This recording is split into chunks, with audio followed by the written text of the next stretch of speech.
Electric vehicle ઈ છે અત્યારના ઉદ્યોગપતિઓ રચિત છે સૌથી મોટું સ્કેમ છે.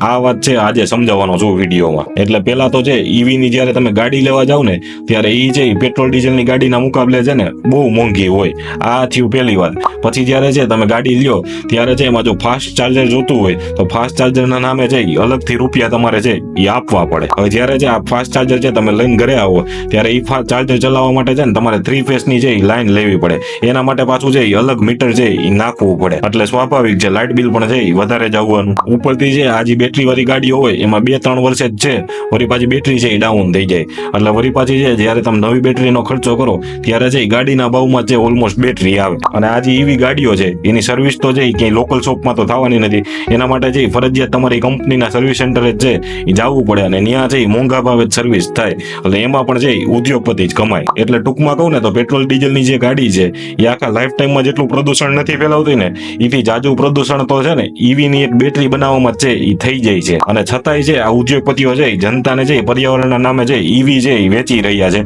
અને જનતા છે ઈ ખરીદી પણ રહી છે. એટલે જનતાને કહું છું હજી જાગી જાવ, આ સૌથી મોટો સ્કેમ છે. બરોબર સર.